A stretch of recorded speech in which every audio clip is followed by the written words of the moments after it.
नाक कान एवं गला रोग विशेषज्ञ की आजमगढ़ मंडल में बात हो और डॉक्टर शरद कुमार मिश्रा का जिक्र न हो, यह बात अपनी बिसात पर ही अधूरी लगती है। साल 2013 में अपनी पीजी पूरी करने के उपरांत 2016 से आजमगढ़ मुख्यालय के आंगन में अपने गृह जनपद में अपनी प्रैक्टिस शुरू करने वाले डॉक्टर शरद कुमार मिश्रा किसी परिचय के मुहताज नहीं। डॉक्टर शरद ने आजमगढ़ अंतर्गत पड़ने वाले शाहगढ़ जमुड़ी में आदर्श हॉस्पिटल की शुरुआत के साथ साथ ही नाक कान व गला चिकित्सा के क्षेत्र में एक आदर्श इबारत लिखी है, जिसका इनॉग्रेशन डॉक्टर शरद के गुरु डॉक्टर प्रोफेसर R.K. शुक्ला ने किया, जो जबलपुर से ताल्लुक रखते हैं। आइए रूबरू करवाते हैं आपसे डॉक्टर शरद कुमार मिश्रा से। रास्ते में फिर वही पैरों का चक्कर आ गया, जनवरी गुजरी नहीं थी फिर दिसंबर आ गया।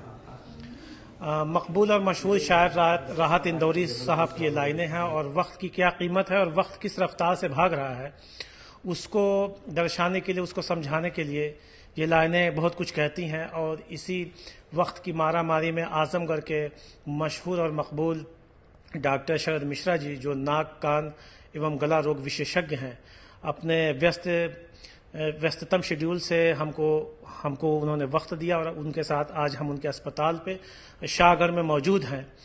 और उनसे आज हम शख्सियत के नेशनल कवरेज की शख्सियत के प्लेटफॉर्म पे आज हम उनसे बातचीत करेंगे और जानेंगे कुछ इस विभाग के विषय के बारे में, रोग के बारे में और उनके जीवन संघर्षों के बारे में। क्योंकि कामयाबी की मोती तो सभी को नजर आती है, लेकिन संघर्षों के समुद्र में कितने उससे पहले गोते खाए गए ये कोई देखता नहीं है। और उन खाए गए गोतों के बारे में भी हम आपसे डॉक्टर साहब से रूबरू करवा के मिलवाएंगे और उनको सुनवाएंगे। तो डॉक्टर साहब, आपका हमारे चैनल नेशनल कवरेज में बहुत बहुत स्वागत है। बहुत बहुत धन्यवाद और बहुत बहुत शुक्रगुजार हूँ, आपसे मिलना हुआ। Thank you so much. बहुत शुक्रिया आपका कि आपने हमें वक्त दिया अपने व्यस्ततम शेड्यूल से।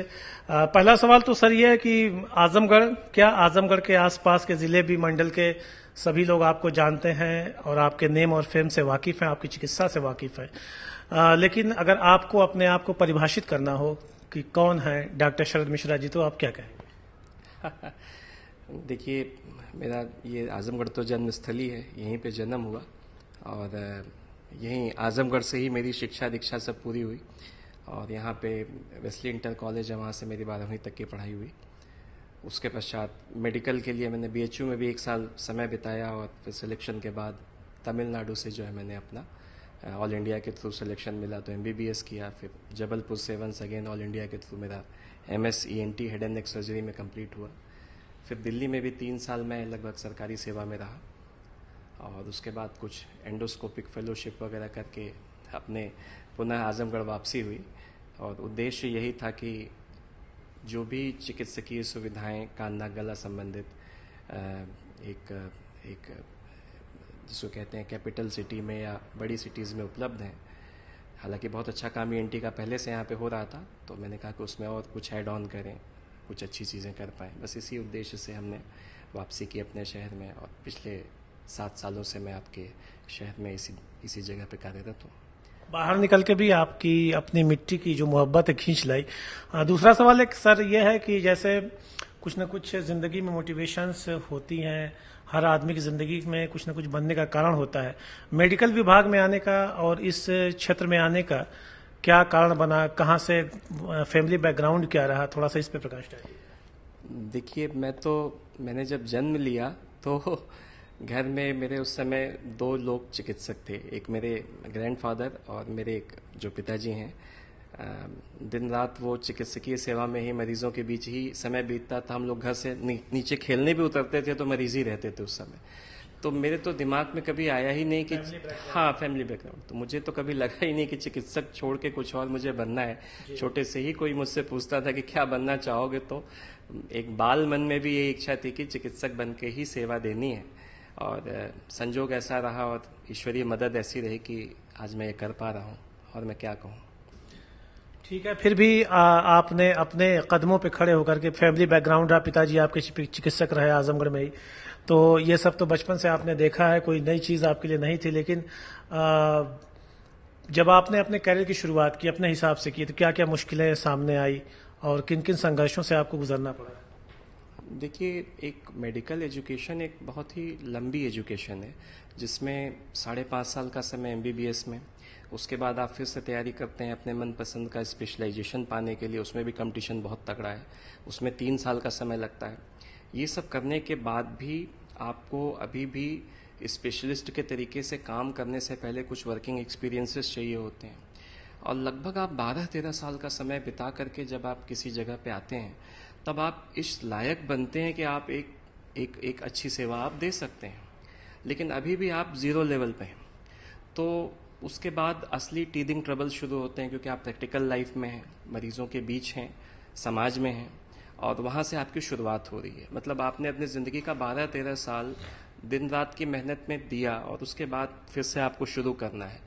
तो जैसे बच्चों के दांत निकलने में दर्द होता है, वैसा ही दर्द इसमें भी होता है।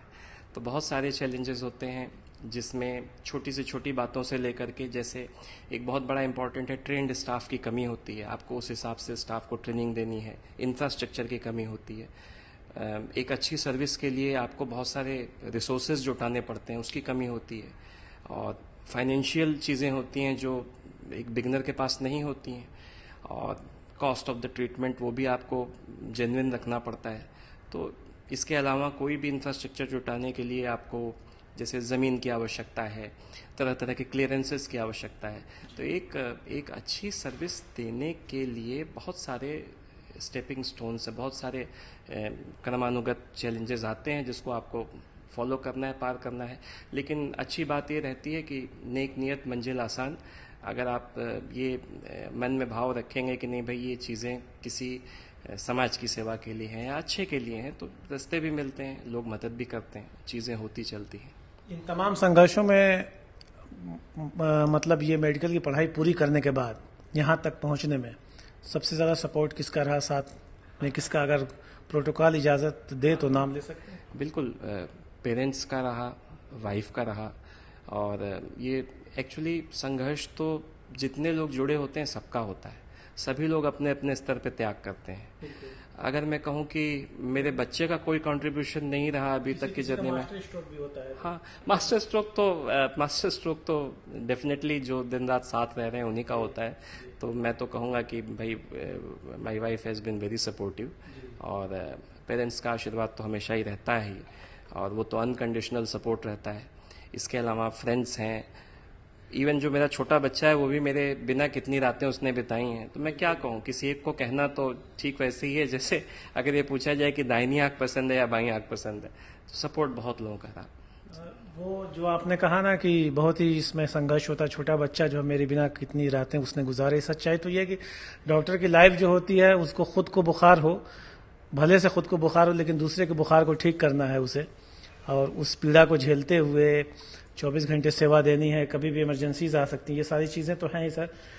दूसरी चीज़ ये कि मेडिकल फील्ड में आज के दौर में किस तरह के चैलेंजेस को आप देखते हैं, क्या करने की अभी ज़रूरत है और असल में के लिए? जी बिल्कुल, मैं ये एक्चुअली बहुत ही बड़ा टॉपिक है ये। मेडिकल फील्ड में या हेल्थ सेक्टर के जो चैलेंजेस हैं, इसमें कई सारे डोमेन्स हैं। तो जैसे हम लोग के यहाँ पे इंडिया में जो सिस्टम है मेडिकल हेल्थ केयर का, वो बाय एंड लार्ज पब्लिक और प्राइवेट में डिवाइडेड है। तो जैसे पब्लिक हेल्थ सेक्टर में जो भी गवर्नमेंट बॉडीज़ हैं जितनी, तो गवर्नमेंट बॉडीज़ फुल सिलेंडर, वो पूरी तरह से, जैसे एक होता है ना इंजन अंडरलोड चलता है तो अच्छा चलता है, वो बेचारे इतनी मेहनत उनको पड़ती है कि वो एग्जॉस्टेड हैं पूरी तरह से, पूरा वो दिन रात लगे रहते हैं। लेकिन इतनी ज़्यादा डिमांड है और पेशेंट्स इतने ज़्यादा हैं, आप किसी भी गवर्नमेंट सेटअप में जाके देखिए ओवर क्राउडेड रहता है, और सारी चीज़ें एक वजह यह है कि जो रेशियो है, मतलब एक आइडियल रेशियो क्या होता है कि इतने लोगों पे इतने डॉक्टर्स ज़रूरी हैं, जो वेल एजुकेटेड डॉक्टर्स की। अब ये जो प्रैक्टिशनर्स जो गांव-गांव में, उनकी बात मैं नहीं कर रहा हूँ, तो ये डाटा अगर आपके पास हो तो बता सकते हैं? इसमें एक्चुअली जो 2000 उसकी कमी काफी है भारत में। रेशियो बहुत ही डिस्टर्ब्ड है। एग्जैक्ट डेटा तो मुझे नोटेड ज़्यादा है, लेकिन डॉक्टर पेशेंट रेशियो और हेल्थ प्रोफेशनल और पेशेंट रेशियो किसी भी विकासशील देश में, डेवलपिंग कंट्री में पिछड़ा हुआ है। तो ये ऐसा नहीं है कि लोगों की कमी है या किसी सरकार की कमी है या किसी, ये नीड ही इतनी ज़्यादा है कि दिन रात लगने के बाद भी, कोशिश करने के बाद भी वो गैप पूरा करने में अभी लंबी दूरी है। और इसके अलावा जो जैसे प्राइवेट हेल्थ सेक्टर है, उसकी अपने चैलेंजेस हैं, man power, resources, cost limiting, licensing, बहुत सारे इश्यूज होते हैं। तो होता क्या है कि ये तो जो हेल्थ केयर प्रोवाइडर है उनके साइड की ये साइड हो गई, ये बातें हो गई। और कुछ बातें पेशेंट के लेवल पे भी हैं डिफिकल्टी, जैसे नॉलेज, एटीट्यूड और प्रैक्टिस, यानी जो मरीज की समझ बूझ है, अब वो कभी कभी वो बाधित होती है, वो नहीं सही जगह पे पहुंच पाते हैं। कभी कभी इन एक्सेसिबिलिटी टू हेल्थ सिस्टम होता है, किसी गांव के दूर दराज इलाके में, और पता चला ठीक जगह पे ठीक समय पे पहुंच ही नहीं पा रहे हैं। तो चैलेंजेस बहुत ज़्यादा हैं, अभी बहुत कुछ करना है काम। मतलब इतना हेल्थ सेक्टर में नीड है, ज़रूरत है, लगातार प्रयास की ज़रूरत है। और मैं ये भी कहना चाहूँगा कि आजमगढ़ जैसे एक शहर हुआ अपने नज़र में, अगर आप दिल्ली में जाते हैं तो लखनऊ और बनारस को भी पेरीफेरी कहा जाता है। वहाँ के डॉक्टर्स जो बोलेंगे अच्छा वो पेरीफेरी के डॉक्टर ने भेजा है, तो आप सोचिए कि आजमगढ़ कहाँ स्टैंड करेगा। और आप आजमगढ़ की खुद की पेरीफेरी के बारे में कल्पना करिए कि वहाँ के लोग कहाँ स्टैंड करेंगे एज कम्पेयर टू।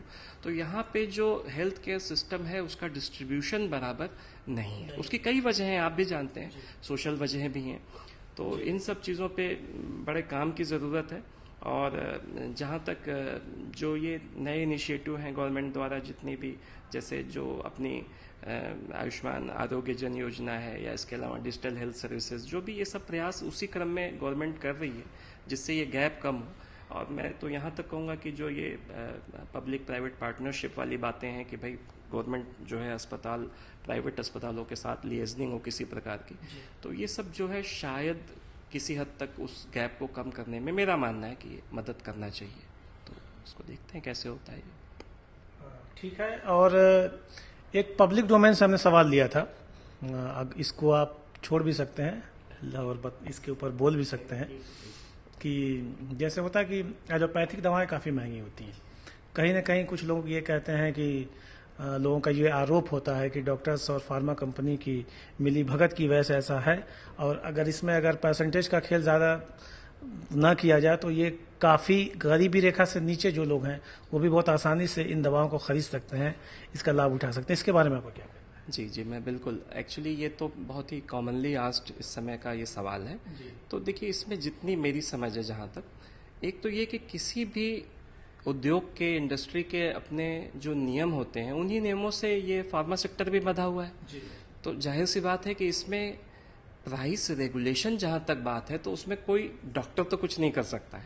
मतलब ये तो बिल्कुल समझी जा सकती है बात, जैसे किसी भी चीज़ की कोई भी कॉस्टिंग वगैरह होती है तो उद्योग के नियम होते हैं, ट्रेड के नियम होते हैं, तो वही नियम इसमें भी अप्लीकेबल हैं।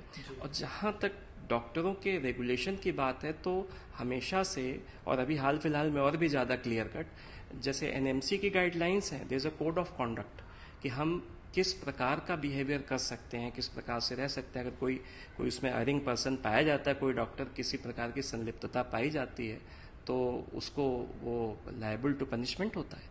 तो जैसे ये एक बड़ा ही कैजुअल सा इस समय चल रहा है कि नहीं, ये एक पार्टनरशिप है, लिएजनिंग है, ये किस स्तर तक संभव है वास्तव में इसको समझना, मतलब पर्सनली मेरे प्रैक्टिस में तो बड़ा मुश्किल है। क्योंकि जैसे किसी भी ट्रेड में इंडस्ट्री का जो नियम होता है उसी ट्रेड से ये भी चलता है। मेरी समझ जहाँ तक कहती है कि भाई ये चीज़ें तो इसका रेगुलेशन ट्रेड के नियमों से ही होना चाहिए। और इसमें अगर ये प्रश्न उठता है कि नहीं कोई उसमें कोई डॉक्टर उसके दाम बढ़वा दे रहा है, तो इसमें हाँ, मतलब इसको और गहराई से समझने की ज़रूरत है। मतलब एक ढंग से देखा जाए तो ये कतई उचित नहीं है। और डॉक्टर तो मुझे जहाँ तक लगता है कि कोई किसी के पास मरीज़ आएगा डॉक्टर के पास, तो वो उसको ठीक ही करना चाहेगा, कम से कम चोट में, कम से कम डैमेज में उसको, उसकी तो भाई उसी चीज़ पे प्रैक्टिस चल रही है, तो कॉमन सेंस के भी अगेंस्ट है। हाँ, कम से कम हार्म। और वो शायद इसीलिए डॉक्टर बना, अगर वो डॉक्टर है तो इसीलिए है कि वो मरीज का भला कर सके। तो मैं तो बिल्कुल कहूँगा कि ये बिल्कुल निराधार है, और कई तरीके की और भी सस्ती दवाइयाँ हैं, जैसे जनौषधि वगैरह में जो अच्छी दवाइयाँ हैं वो सस्ती भी होती हैं। ऐसा नहीं है कि हर दवा महंगी ही होती है, और बहुत सारे सरकार के भी रेगुलेशन हैं इंपॉर्टेंट दवाइयों पे, उसका दाम एक निश्चित लिमिट से ज़्यादा नहीं हो सकता है। तो एक्चुअली लेकिन फिर भी ओवरऑल देखा जाए तो एक बहुत बड़ा सेगमेंट है जो उन चीज़ों को भी अफोर्ड नहीं कर सकता, लेकिन चीज़ों की कीमत कॉस्ट ज़्यादा है, कुल मिला करके ज़्यादा है, ये तो माना जाता है, इसमें कोई शक नहीं। तो ओवरऑल हमारे जैसे देश और डेंस पॉपुलेशन और हाँ, जिस तरह से यहाँ पे अनयूनिफॉर्मिटी है, हाँ, लोगों में गरीबी है, तो उसके हिसाब से तो ज्यादा है जी। और कुछ लोग बड़े आसानी से वो चीज़ अफोर्ड कर सकते हैं, और कुछ लोगों के लिए वो बहुत बड़ा काम हो जाता है। तो ये टोटल देखा जाए तो ये एक किसी दवाई के दाम से ज़्यादा ना, ये एक सोशल प्रॉब्लम है जिसपे जो है वर्कअप हो ही रहा है। अपने लेवल पे भी, व्यक्तिगत लेवल पे डॉक्टर ये कर सकते हैं कि भाई उसको किसी तरीके से उसको सस्ता करें, अपने पास कुछ सैंपल वगैरह की दवाइयाँ रहती हैं तो वो दे दी जाती हैं, या फिर उसमें कभी कभी जो मार्केट में उपलब्ध डॉक्टर को पता होता है कि ये दवाइयाँ सस्ती मिल जाएंगी, but always quality and efficacy is an concern. मतलब आप कभी क्वालिटी पे नहीं कॉम्प्रोमाइज़ कर सकते, मरीज को ये जानते हुए कि कोई चीज़ कम काम करती है। ये ऊपर लेवल का काम है, जब तक ऊपर से ये इसमें सुधार होना चाहिए। एक जो है आपके डिपार्टमेंट से आप सवाल लेते हैं सर, ईएनटी से, कि आजकल आवाज़ बैठना, मेरे मित्र की आवाज़ बैठ गई है, नौजवानों में वोकल कॉर्ड में सूजन या पॉलिप की समस्याएं ज़्यादा आ रही हैं। क्या इलाज और इलाज से पहले बचाव कि ये हो ना, किस तरह से बचा जाए इससे, इस पे आपका सर क्या कहना है? जैसे जहाँ तक वोकल कॉर्ड पॉलिप की बात है, तो ये वॉइस यानी वाणी के अत्यधिक इस्तेमाल से, तेज आवाज में अगर हमें ज्यादा बोलना पड़ रहा है तो वोकल कॉर्ड पे, स्वर यंत्र पे मस्सा या पॉलिप निकल आता है। तो वॉइस के एक्सेसिव यूज से ये होता है। अब इसमें यह है कि अगर किसी का प्रोफेशन ही ऐसा है जिसमें उसको बहुत ज्यादा बोलना पड़ता है, तो जैसे मान लीजिए कोई टीचर हैं या कोई लीडर हैं, सिंगर हैं, तो इनफैक्ट उस नोड्यूल का नाम ही है टीचर्स नोड्यूल या सिंगर्स नोड्यूल, या कभी कभी स्क्रीमर्स नोड्यूल भी बोलते हैं, मतलब चिल्लाने वाले का। तो ये ज्यादा वॉइस के ओवर यूज से होता है। और एक प्री डिस्पोजिंग फैक्टर यानी कि गले की कंडीशन, अगर पहले से एलर्जी का असर है गले में, या पेट में एसिड बहुत ज्यादा बनता है अगर किसी के, तो ऐसी स्थिति में वो पॉलिप बहुत आसानी से बन जाता है। तो सबसे पहले तो इसका सबसे पहला उपाय तो ये है कि बोलना कम किया जाए। इसके अलावा स्पीच थेरेपी होती है, लंबे समय तक अगर एक ही सांस में गिनती गिनी जाए, या ओम या आमीन का उच्चारण एक ही सांस में लंबा लंबा किया जाए, तो उससे धीमे धीमे वोकल कॉर्ड की सूजन थोड़ा कम होती है। और इसके अलावा एंटी एलर्जिक्स, जो एलर्जी कम करने की दवाइयाँ हैं, पेट का एसिड कम करने की दवाइयाँ हैं, इन सब चीज़ों को अगर रेगुलर क्रम में देखा जाए तो कुछ दिनों के फॉलोअप में चीज़ें घट सकती हैं। और अगर फिर भी बनी रहती हैं तो उसको एक माइक्रोलैरिंजियल प्रोसीजर, छोटी सी सर्जरी होती है, उसके माध्यम से निकाला जा सकता है। माइक्रोलैरिंजियल प्रोसीजर के माध्यम से उसको हटाया जा सकता है। सर्जरी कोई हार्मफुल नहीं, it is very simple surgery, हल्की सी बेहोशी। अगर हम फिर भी उसी प्रैक्टिसेस में रहेंगे, अगर मान लीजिए हम फिर भी वॉइस का ओवर यूज करते रहेंगे, तो रिकरेंस होने के चांसेस भी रहते हैं। तो we need to modify our lifestyle, उसमें अपनी वाणी में सुधार करना होगा, वोकल एक्सरसाइजेस करनी होंगी, और अगर एलर्जी वगैरह कंट्रोल हो गई तो दोबारा नहीं होता है। तो ऐसे बहुत सारे केसेस हैं जो सक्सेसफुली किए गए हैं, और मतलब हम लोग के पर्सनल एक्सपीरियंस में भी है, ऐसा कुछ भी नहीं है। इट्स अ सिंपल डिजीज, कोई बहुत खतरनाक नहीं है। दिसंबर की सर्द महीना है, और काफ़ी इसमें जो है एलर्जिक प्रॉब्लम्स होती हैं लोगों में, और इसके सिम्टम्स भी नाक, कान और आँख से और गले से ये ज़्यादा दिखाई देते हैं, कान को छोड़ दिया जाए तो। क्या कहना सर इस पे, सावधानियां बचाव क्या है? देखिए, सबसे कॉमन तो जैसे ये जो ठंडी होती है, जैसे हम लोग कहते हैं कॉमन भाषा में, ठंडा, खट्टा, मिर्च मसाला, धूल, मिट्टी, गर्दा, ये 6 चीजें मरीजों को याद करवा देते हैं कि अगर कोई भी एलर्जी है शरीर में और इन 6 चीजों से सामना हो रहा है तो वो उस एलर्जी को बढ़ाएंगे ही। तो अगर आदमी थोड़ा सा परहेज कर ले, ठंडी चीजों से, खट्टी चीजों से, थोड़ा मिर्च मसाले से थोड़ा सा परहेज कर ले, और धूल वगैरह में न जाए, पॉलेंस वगैरह में न जाए, मास्क का इस्तेमाल करे, ये कॉमन सेंस की चीज है। अगर इन चीजों से थोड़ा सा बचाव करता है आदमी, थोड़ा सा अपने आप को वार्म रखता है, तो ज्यादातर जो ये चीजें कंट्रोल में रहती हैं। बाकी जिसके शरीर की जो एलर्जी है, अगर उसको पहचान लिया जाए कि ये इस चीज से है, तो उससे बचाव वो कर सकता है। जिन जिन चीजों से नहीं है एलर्जी, उससे बचने की कोई जरूरत नहीं है। इसके लिए एक सिंपल सा एक स्किन प्रिक टेस्ट होता है, जिसमें ये आइडिया लग जाता है कि नहीं, ये इस चीज से एलर्जी है और इस चीज से नहीं है। पता चला हमने चावल भी छोड़ दिया, किसी ने कहा टमाटर छोड़ दो, वो भी छोड़ दिया, नींबू भी छोड़ दिया, सब छोड़ते चले। जो टेस्ट कराएं वो छोड़ें।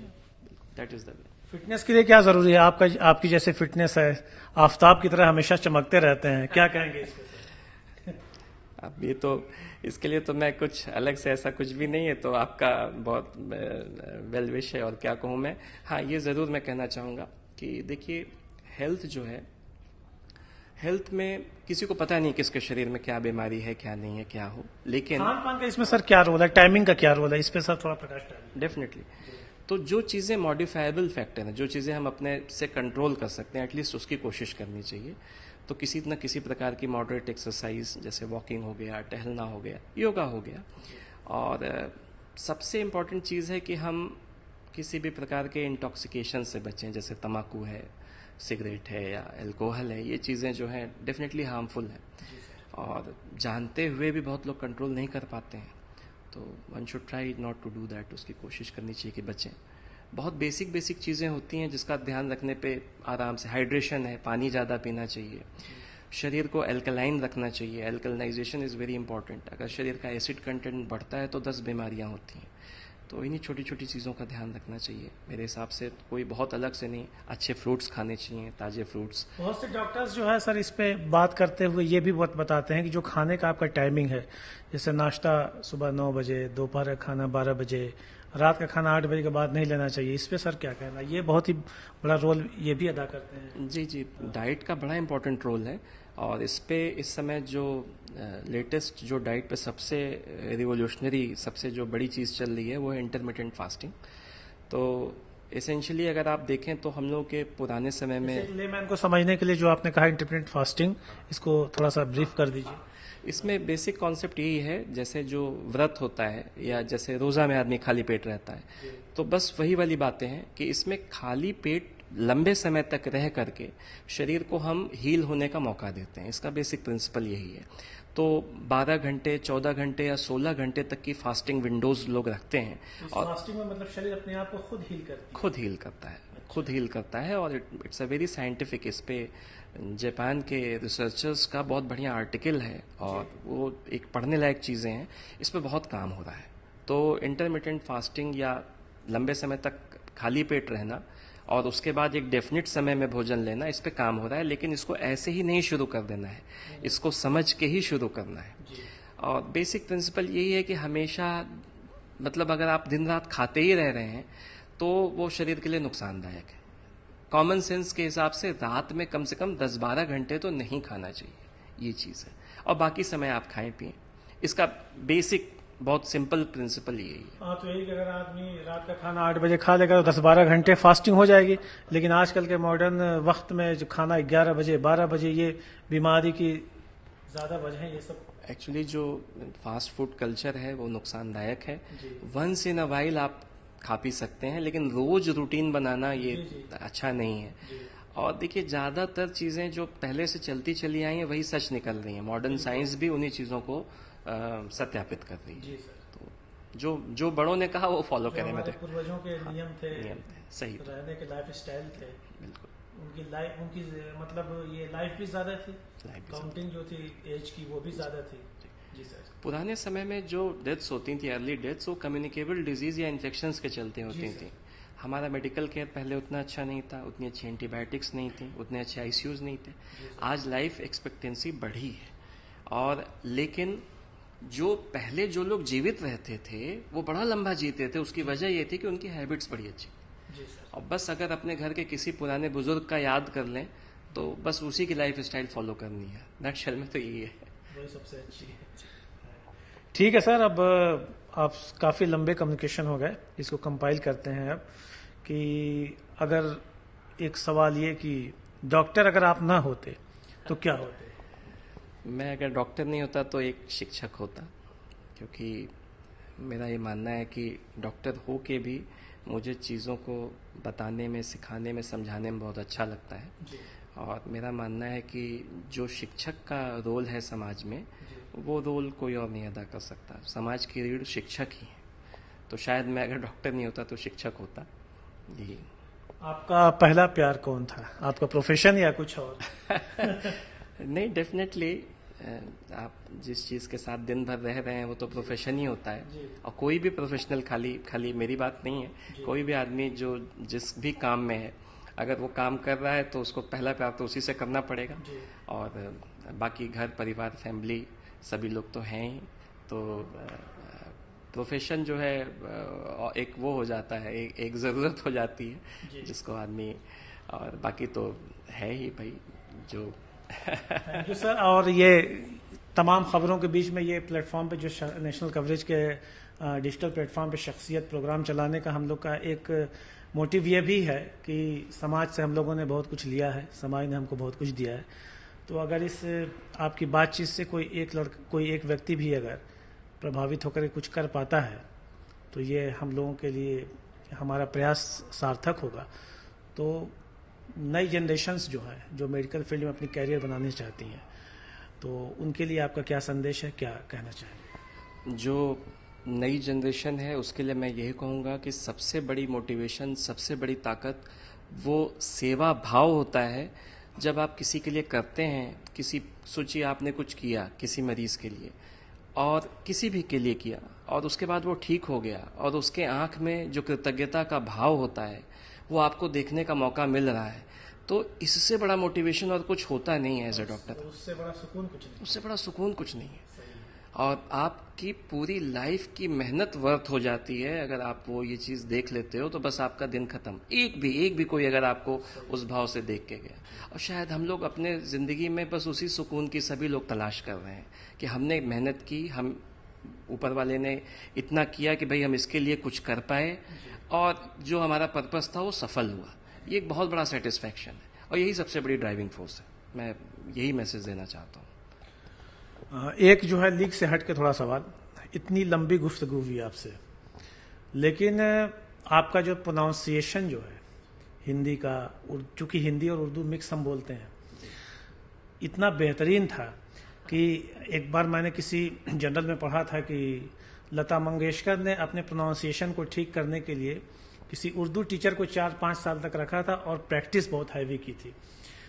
आपका जो प्रोनाउंसिएशन था कहीं भी टूटा नहीं, मतलब जहां पे ऐसा नहीं कि जहां पे कुछ और प्रोनाउंसिएट करना हो कुछ और निकला हो। क्या वजह है, ये कहाँ से मिला? घर से, परिवार से?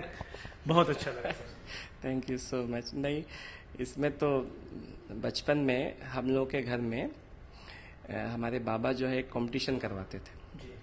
वो घर के जितने बच्चे थे सबसे खड़े होकर के वो पढ़वाते थे अखबार, और बोल के पढ़ना होता था। तो मुझे अभी आपने कहा तो बात याद आ गई। प्रोबेबली वो हम लोगों ने सालों तक किया, और उस कंपटीशन के बाद जो है वो 10 पैसे या थोड़ा कुछ समय बाद 25 पैसे वो एज ए मतलब वो देते थे, प्राइज देते थे कि हाँ आज का इसका सबसे अच्छा है जो बोलने का है।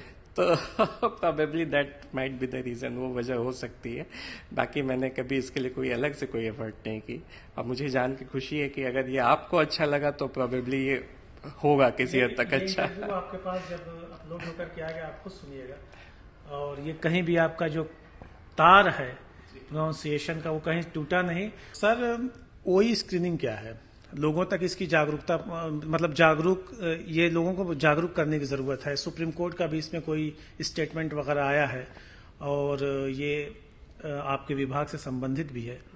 इस पे आप थोड़ा सा डिटेल में बताइए। जी, ये OAE मीन्स फुल फॉर्म है इसका ऑटो एकॉस्टिक एमिशन। OAE है? OAE auto acoustic emission.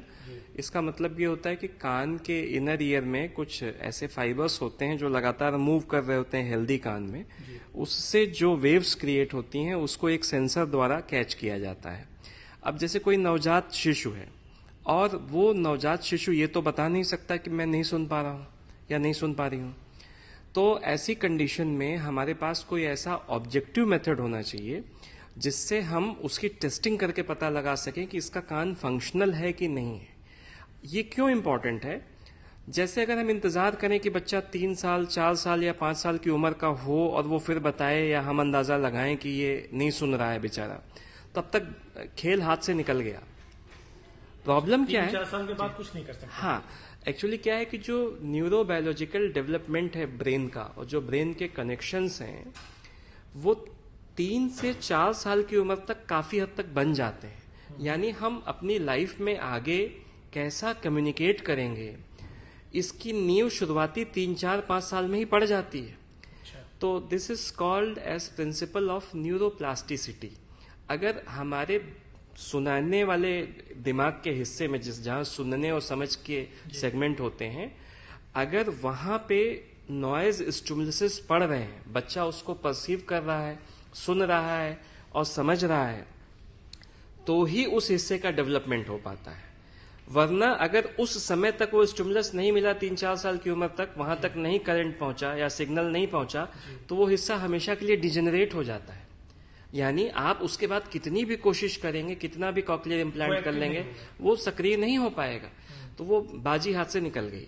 तो इसीलिए बड़ा जरूरी है कि बच्चा पैदा हो और उसी के कुछ दिनों के अंदर ही ये पता चल जाए कि ये सुन रहा है कि नहीं सुन रहा है। क्योंकि अगर हमने शुरुआती 3 साल के अंदर इंटरवेंशन कर दिया तो उसके रिजल्ट्स बड़े अच्छे होते हैं और बच्चा एक हेल्दी लाइफ लीड कर पाता है।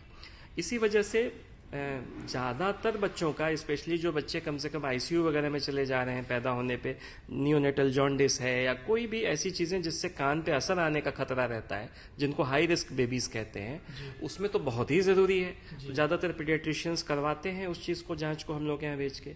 और अगर मान लीजिए किसी वजह से कोई नॉर्मल बच्चा है, अभी हाल फिलहाल में एक परिचय में ही बात सामने आई, बच्चा 7-8 महीने का हो गया और उनको अच्छे खासे पढ़े लिखे घर वालों को इस बात का अंदाजा नहीं हो पाया। ज्यादातर बच्चा 3-4 महीने पे जब तक सर हिलाने लगता है, तेज आवाज हुई, उसकी तरफ मुंह घुमा रहा है, तो ये सब एक मोटी मोटा इंडिकेटर होता है कि नहीं, हाँ ये सुन रहा है। लेकिन एग्जैक्टली उसका फंक्शन असेस करने के लिए ही OAE जांच होती है, क्योंकि ये एक स्पेशलिटी डोमेन में आती है, क्योंकि इसको अरेंज करने की कॉस्ट बहुत ज्यादा होती है। तो इन सब वजहों से प्रॉब्लम ये हो गई कि वो चीज ग्राउंड लेवल पे इंप्लीमेंट कर पाना थोड़ा मुश्किल होता है, कि उसको जनरल कर पाना, सबके लिए 1 to 1 कर पाना मुश्किल होता है। लेकिन फिर भी कम से कम जहां ये सुविधा उपलब्ध है वहां पे जरूर अवेल होनी चाहिए और कोशिश होनी चाहिए कि कोई बच्चा पैदा हुआ है तो उसकी हियरिंग असेसमेंट की जाए, जिससे अगर कोई हैंडीकैप है उसको तो सही समय पे पकड़ में आ जाए, 3 साल के पहले इंटरवेंशन हो जाए और उसका भविष्य संवर सके। वरना एक भविष्य जो संभल सकता था हमारे इंटरवेंशन न करने के चलते, न पकड़ने के चलते खराब हो गया, विच इज सो अननेसेसरी। ये नहीं होना चाहिए। ये सर स्क्रीनिंग की सुविधा आपके हॉस्पिटल में है? जी, ऑलमोस्ट सभी इंटीज के पास ये सुविधा है और ये OAE की जांच होती है। आवश्यकता पड़ने पे अगर इसमें बच्चा रेफर या फेल दिखाता है, जो नहीं सुन रहा है, तो उस स्थिति में फिर बेरा जांच होती है, जो इससे एक स्टेप बड़ी जांच है। तो एक्चुअली कान का असेसमेंट 3-4 अलग अलग जांचों द्वारा होता है, किस लेवल पे गड़बड़ी है ये पता करने के लिए। बड़ों में तो ये जांच बहुत सिंपल होती है, क्योंकि बड़े तो बड़े आसानी से हाथ उठा के बता सकते हैं हम ये स्टिमुलस सुने कि नहीं। लेकिन छोटे बच्चों के लिए OAE, बेरा, इम्पिडेंस, ये पूरा पैनल बना करके जांच होती है और उसका एग्जैक्ट डायग्नोसिस बना करके उसका वाजिब कदम, सही कदम उठाना होता है। डॉक्टर शरद साहब ये कह रहे थे, ये आदर्श हॉस्पिटल जमुई शाहगढ़ ये हॉस्पिटल है, यहाँ पे OAE स्क्रीनिंग यानी बच्चों के सुनने की, एक लेमैन के भाषा में अगर कहा जाए आम लोगों को समझने के लिए कि बच्चा सही सुन रहा है कि नहीं सुन रहा है, तो अगर किसी बच्चे में अगर 1 साल 2 साल के बाद 3 साल से पहले डॉक्टर साहब का ये कहना था कि अगर सुनने में कोई दिक्कत महसूस हो रही है, गार्जियंस को ये समझ में आ रहा है, तो ये स्क्रीनिंग जरूर करवा लें, क्योंकि 3 साल के बाद अगर ये डिटेक्ट होगा तो उसका कोई फायदा नहीं। अगर 3 साल से पहले ये डिटेक्ट हो जाए और पकड़ में आ जाए तो इसका इलाज जो है संभव है और बच्चा एक नॉर्मल लाइफ जी सकता है। इनसे बातचीत का हिस्सा आप सुन रहे थे और शख्सियत पे किसी और शख्सियत के साथ, किसी और पर्सनालिटी के साथ आपकी अगली मुलाकात हम करवाएंगे। और मेरे साथ इस खबर पे कैमरे के पीछे हैं आदित्य। मैं नेशनल कवरेज के लिए मोहम्मद अख्तर, बहुत बहुत शुक्रिया। खबर पसंद आए तो चैनल को सब्सक्राइब करें और घंटी का बटन दबाकर ऑल बटन पर सेलेक्ट करें, जिससे पाएं हर खबर की नोटिफिकेशन सबसे पहले। साथ ही देखें अपनी मनपसंद खबरें।